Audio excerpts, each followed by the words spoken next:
Welcome to School Shorts. I'm Melissa Chan-Green, journalist and mum of two, including one who has just started school.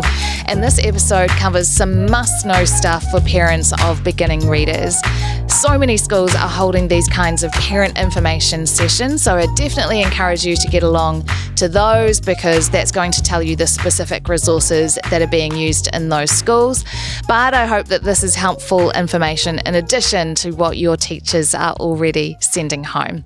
And speaking of teachers, it is my pleasure to welcome for this episode Sam Allis, a Year 1 teacher at Kristen School, and Jude Tabuteau, an intervention teacher at Windy Ridge School. Thank you both so much for being with me. I have seen you both in action and I found it really super useful as a parent. So I'm really excited that we get to share this information with other parents today. I know a little bit about you both, but if you can share your own personal stories and a bit about your background, we'll start with you, Jude. How long have you been in teaching and why? Well, I started teaching in 1995. I just really loved working with children, and so that was kind of a natural flow for me.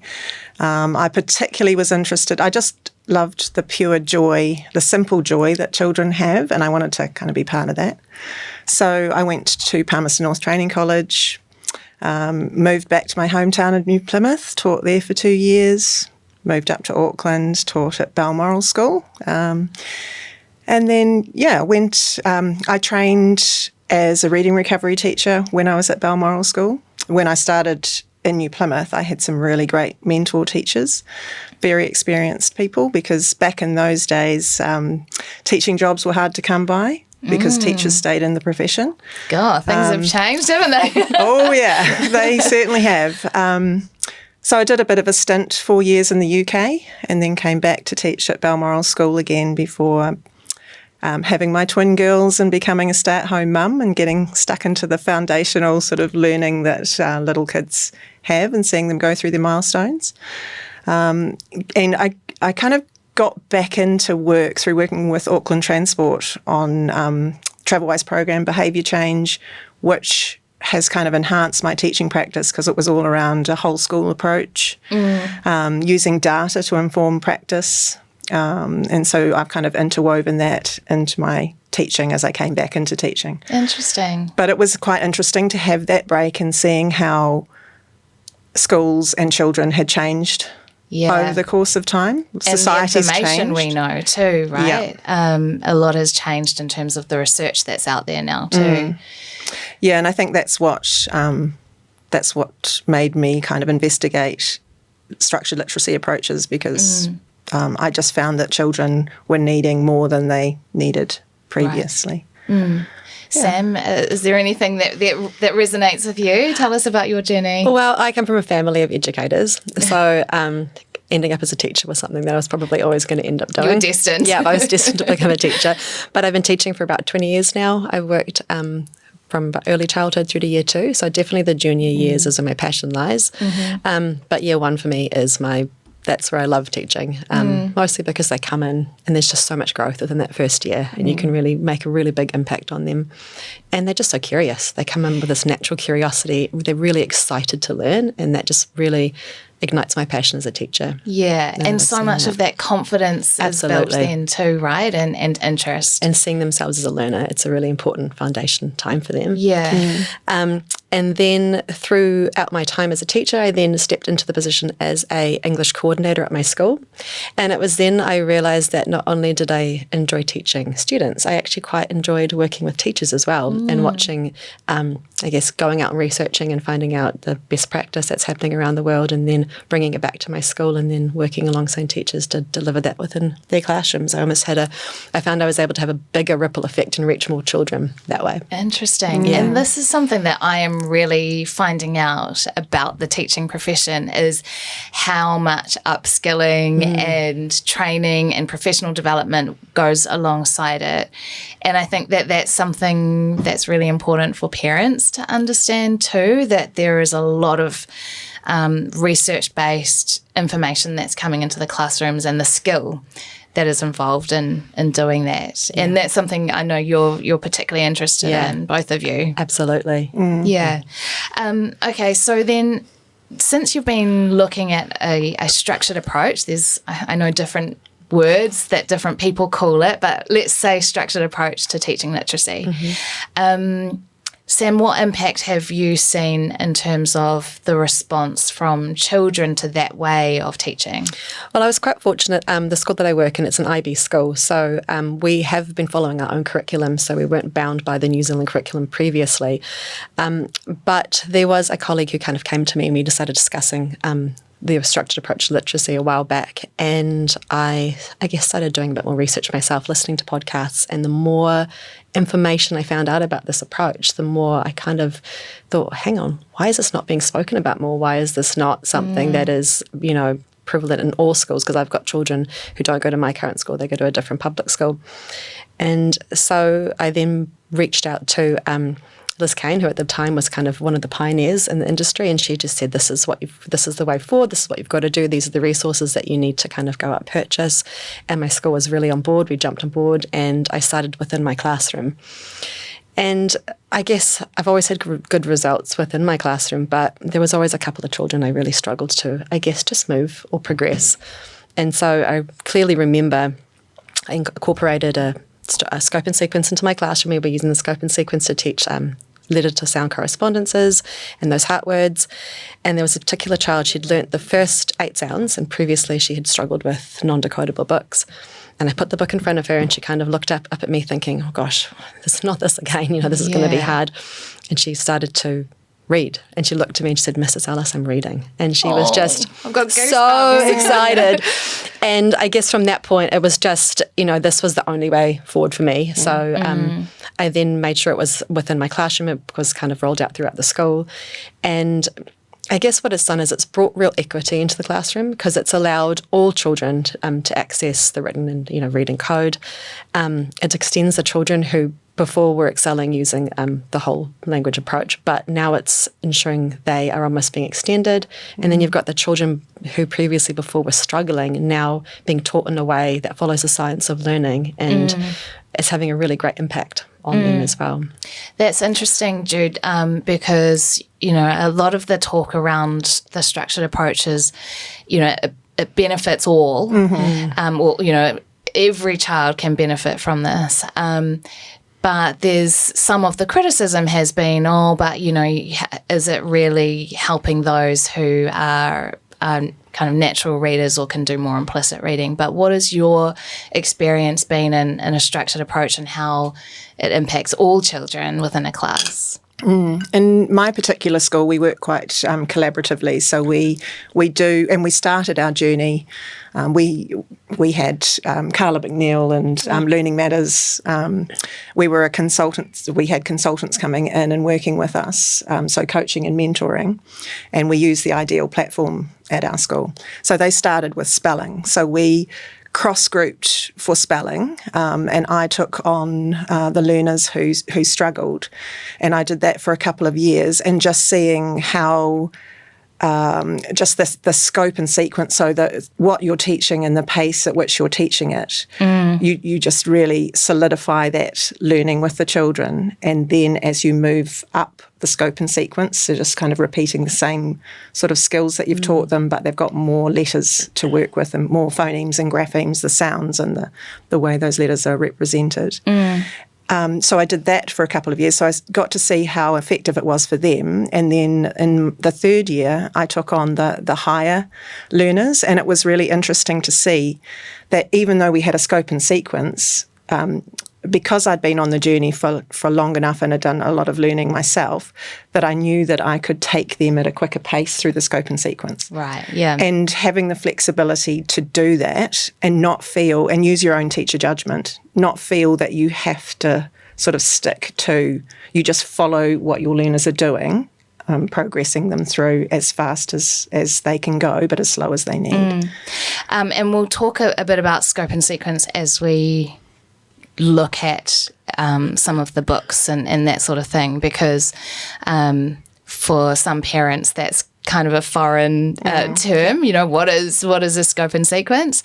So let's do that. We're going to run this kind of like a a parent information evening, which happens at many schools, and they're super useful. I know not all parents get to make them, and I know some teachers also are under a lot of pressure and don't get the time to communicate as much as they would probably want to with parents. So let's start with decodable books, because this is also a term that is a little bit foreign to some parents.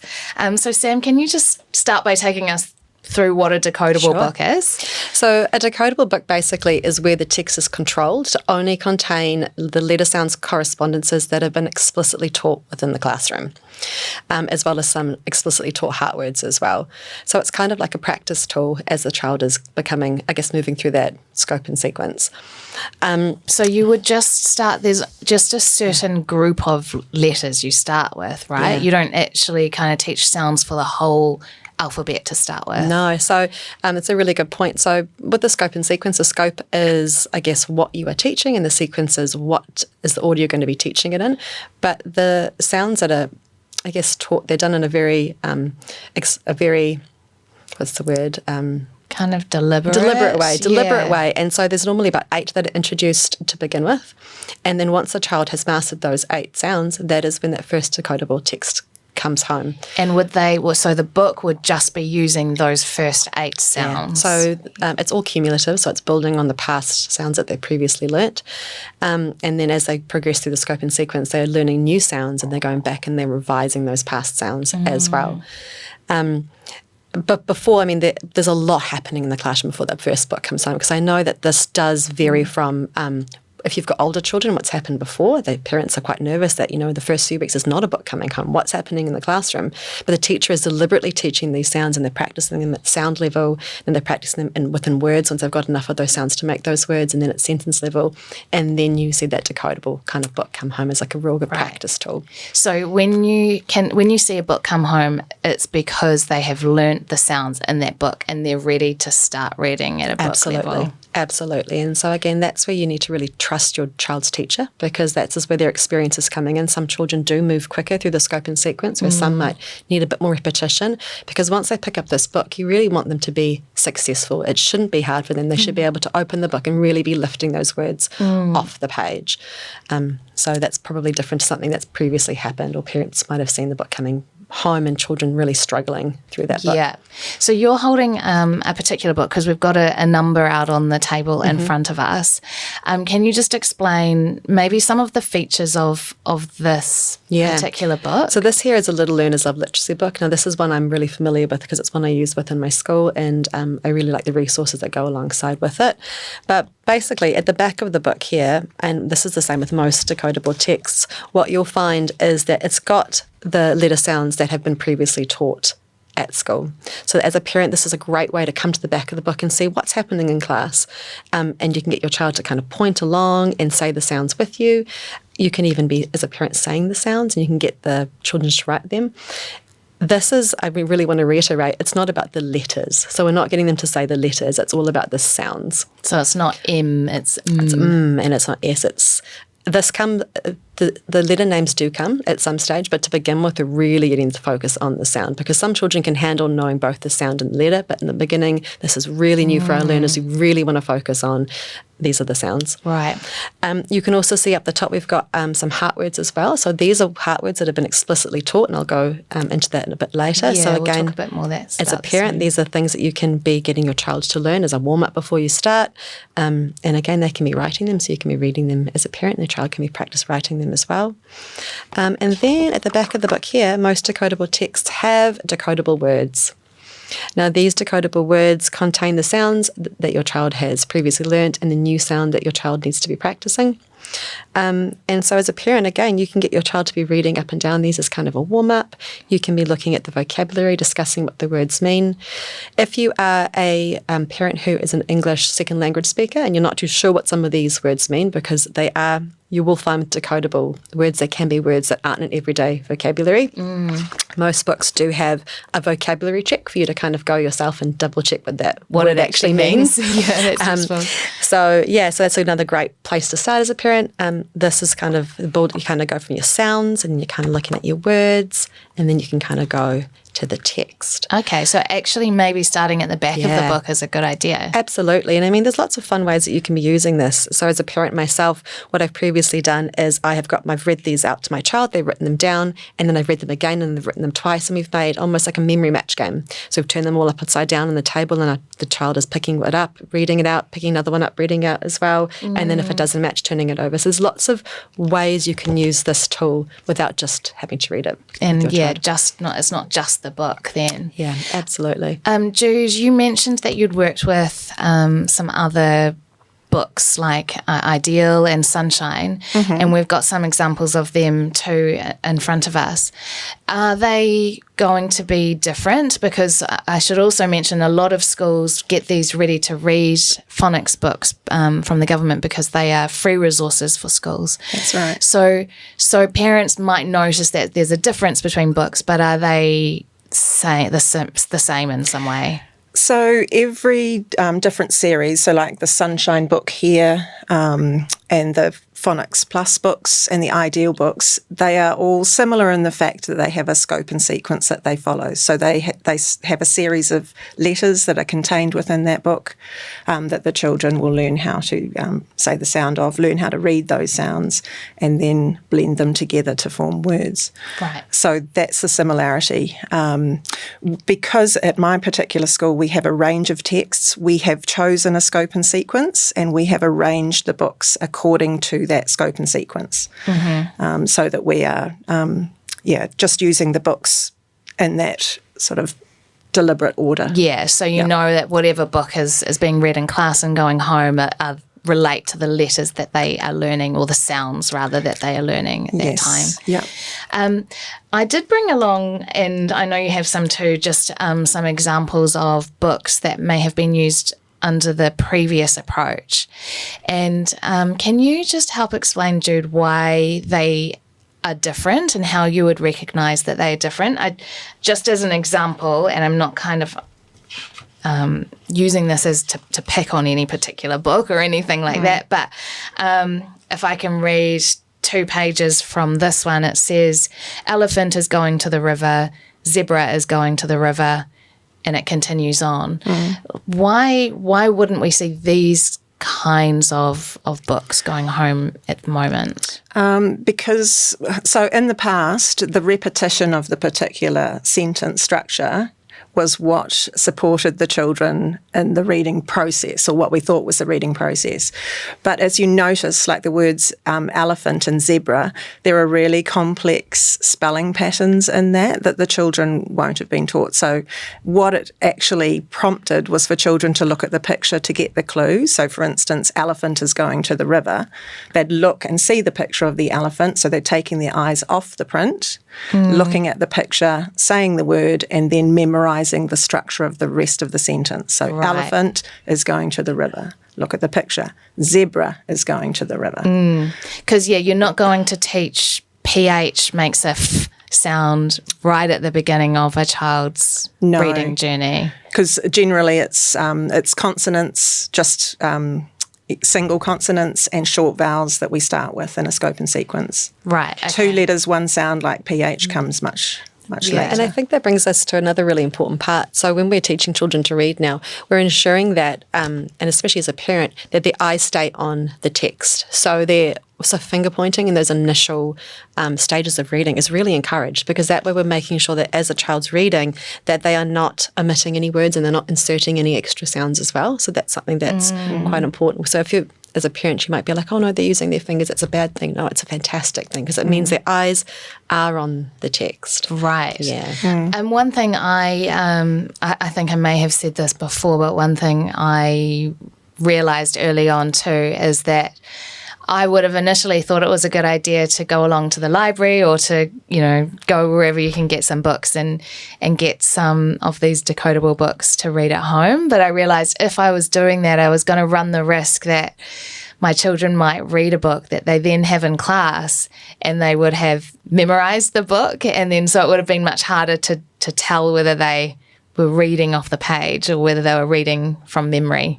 So that's something that I guess people should bear in mind as well. Well, I guess it's one of those things because I think as a teacher we've got so many tools under our belt when we're working with kids. So we've got our decodable decodable sounds, our words, our sentences, and so this is just one tool. So if a child hasn't actually grasped those letter sounds, we would probably have picked it up there are other away ways from the you would book. say. Yeah, Right. absolutely. But that's a really good point because teachers might not have communicated with a parent where on the scope and sequence their child is or what scope and sequence they are using. And I do think it's really important as a parent that you know what's happening in school. So if that has been communicated to you when your child brings home their sound, that's amazing. But as a parent, don't go ahead now and try and teach ahead because some parents might think might benefit their child. But and while some kids might be able to, obviously move faster, that can confuse a child if a parent is going ahead on the scope and sequence and maybe rushing them because just trust the process at school. And better to cement what they've learned. Absolutely. Go back, and that review is so important. I know Nathaniel Swain recently talked about that forgetting curve and how kids can forget. So the biggest thing you can do at home is that review and reviewing the past sounds, reading them, writing them. You mentioned heart words, and I know that in different series that they are maybe referred to as other kinds of words.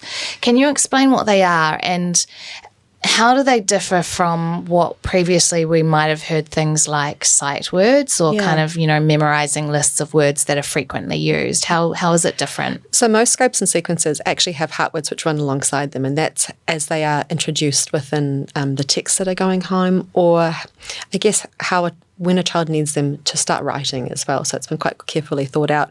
So one of the first heart words that I teach in the classroom is the heart word my.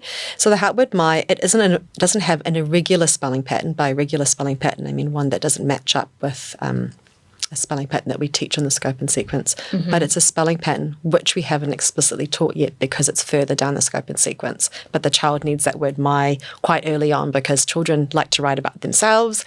They like to read about things to do with other children. So early on, we're going to pull up the heart word. I've actually got one here for you.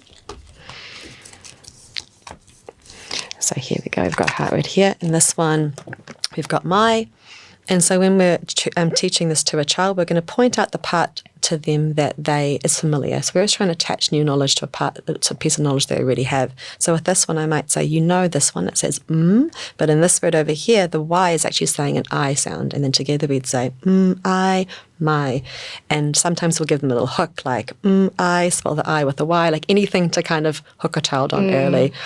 But as they move further down the scope and sequence, there will be heart words which contain irregular spelling patterns. So, for instance, the word was, they've got w, which is saying it's a W, it makes the w sound, but we've got a, which doesn't say a, it's saying ah, and we've got s, it's not saying s, it's saying z. So again, we're explicitly teaching them the parts that they need to remember by heart, but we're linking it to a piece that they already know. Because these might be in the early decodable books. Absolutely. Because they're needed as part of the storytelling structure, but it's not something they've necessarily learnt why those sounds are changeable. Yeah, they're necessary to form a sentence, but It's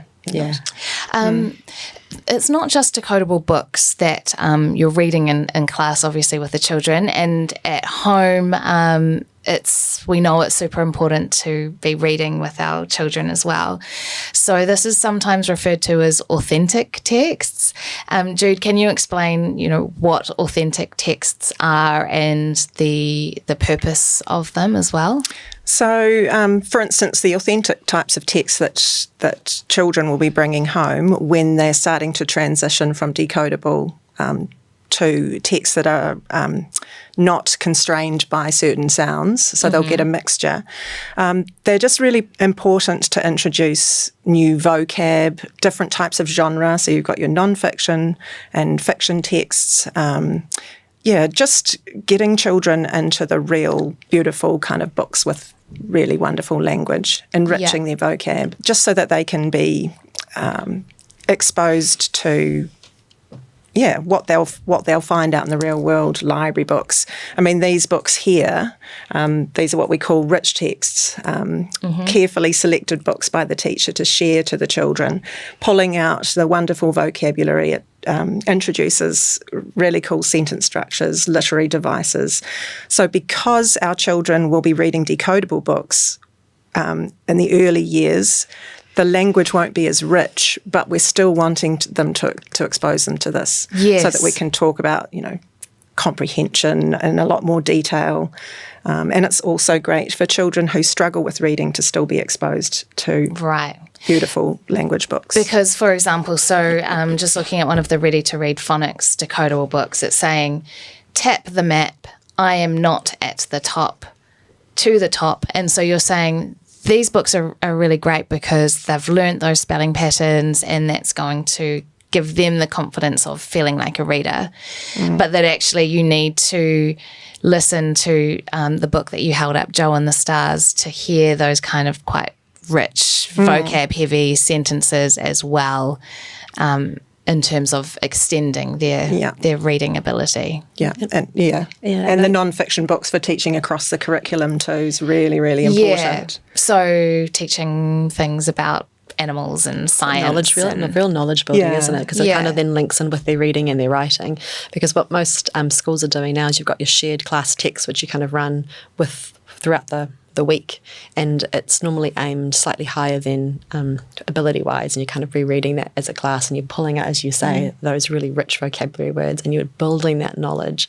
And it also gives those children who possibly are on the scope and sequence but further back than some of their peers, it gives them that opportunity to be exposed to more. And developing that love, because that's what you want to keep. You want to keep that the love for literacy. You want to keep their fire lit so that they actually want to go through, the weeds of decoding in order to get to these books, because that's the holy grail. Because and that is sometimes what people say, or has been the, I guess, if you were to say, criticism of structured approaches, that there is a misconception out there that it doesn't build in reading for pleasure. But that's the job of these other texts that you're talking about now, right? And I also think, the decodable texts, like, for instance, the Sunshine series texts, as you get further up, the books actually are funny. They're really well written. I was going to say, so this one further up again. So there is a lot more. There's a lot more to them, and there's all sorts of different text features as well. So they don't have to be kind of quite simple and... No. And the success, the joy is in actually feeling like, they are actually doing it, right? It's kind of like, I think about my children, my daughter's learning to ride a bike, and I started them off with trainer wheels. And then they just didn't seem to get it. So I kind of liken it to the repetitive texts. They were kind of a false sense of what reading was. But I got my daughters onto a ride to stride bike, so that the balance bikes, and they are actually feeling what it's like to balance. And this is the same. They are experiencing what it is to learn to read. Wow. And I think, Mel, something I didn't mention before is these decodable texts, they also, on most of them on the back page, they do actually have those comprehension questions. So there are ways that you can then talk about the storyline with them. And often schools are sending these home over 2 nights. So the first night can be on the accurate reading, and that second night can be talking about questioning, stopping at each page, digging a bit deeper into what's happening within the text. And often what I like to do at home with my own child is say, hey, if there was a part 2 to this book, what would it look like? And so then they're using that recall to kind of go back and think what's happened in the story, and then come up with their own kind of stage 2 or chapter 2 of the book. That's a really interesting thing for parents to remember too, because if a book's going home and you've read it with your child and they look like, they've got it, and then they bring it home again, it's useful to know, okay, even though my child can read this book, there is benefit to doing it again. Absolutely. I don't have to think, well, it's not useful to think, they already know it, that's fine. No, fluency is something that's really big in teaching through this approach. So we as teachers are modelling the phrasing through sentence structures, and encouraging the children to use that same phrasing. So the repeated reading of texts is going to increase that ability to read fluently, and fluency leads to comprehension. If they are bogged down in sounding out every word piece by piece, they're going to lose the meaning, and we really want them to understand what they're reading at the same time. And then when it comes to writing sentences at a later date, they need to kind of have some good understanding of how you put that together. Handwriting is been explicitly put into the curriculum now and hadn't really been before. Jude, can you just explain from your perspective the importance of handwriting quickly? I know that it's a huge whole topic in itself. So if you can just quickly, I guess, touch on what you would say to parents of beginning writers. Pencil grip's really important, but before that, just developing the strength in the 3 fingers, the thumb and the 2 fingers, because a lot of children I've noticed nowadays, they don't have this ability to use their knuckles. They've been using a lot of touching on screens Yeah. as well. So there's a lot Really? of that. Yeah. And we're So seeing that's page turning impacting. like that as well. Yeah. Pointing like that when they're reading. You have to really explicitly teach them how to use one finger. Yeah. In my intervention, I get children to do that to by hand. So I said, I'm just testing your strong pointing finger. So yes, really developing strength, using scissors, doing lots of cutting and sticking, pushing pins and just developing that strength, using pegs to pick up little balls. Another thing to encourage the sort of split fingers for a proper tripod grip is to put a little piece of tissue or a little ball underneath there so that it separates these two out, because sometimes you'll get what one of a friend of mine called a triceratops grip, where they've got all their fingers on top. They kind of, So we really want to explicitly teach that the pencil lies in here, pinch between the thumb and the first finger, and that goes behind. And the importance of this, because some people will think, why does it matter to hold your... But I guess it's, if you're thinking or spending too much of your attention on my handsaw or how do I hold this, then you're not able to use your brain power to think about what you're writing, right? Also, that, and also needing to develop that automatic motor planning. So we teach handwriting in formation groups.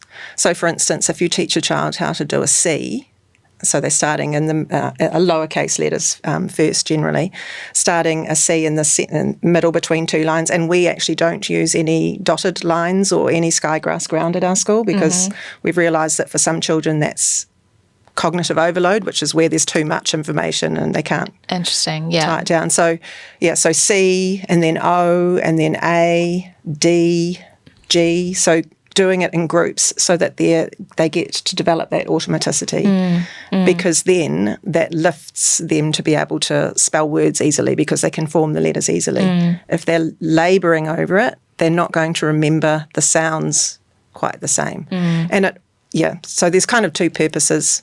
Within the scope and sequence, yes, we're checking that they're forming their letters correctly, but we also teach handwriting out of it for that motor mapping.